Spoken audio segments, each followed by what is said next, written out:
वोटरों को लुभाने के लिए लीडर तमाम हथकंडे अपना रहे हैं। मध्य प्रदेश के डिंडोरी जिला में वोटरों को पैसा तकसीम करते बीजेपी लीडर आकाश नामदेव को पुलिस ने गिरफ्तार किया है। मुलजिम लीडर के पास से पुलिस ने 23,300 रुपए बरामद किए हैं। बताया जाता है कि मुलजिम लीडर बीजेपी उम्मीदवार के हक में वोटिंग करने के लिए रुपए तकसीम कर रहा था।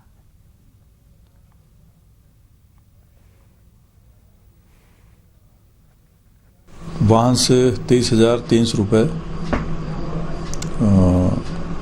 मिले और इस पर उनके सेक्टर मजिस्ट्रेट द्वारा रिपोर्ट प्रस्तुत करने पर धारा 188 आईपीसी 171 आईपीसी के तहत और आरपी एक्ट के तहत कार्रवाई की गई है।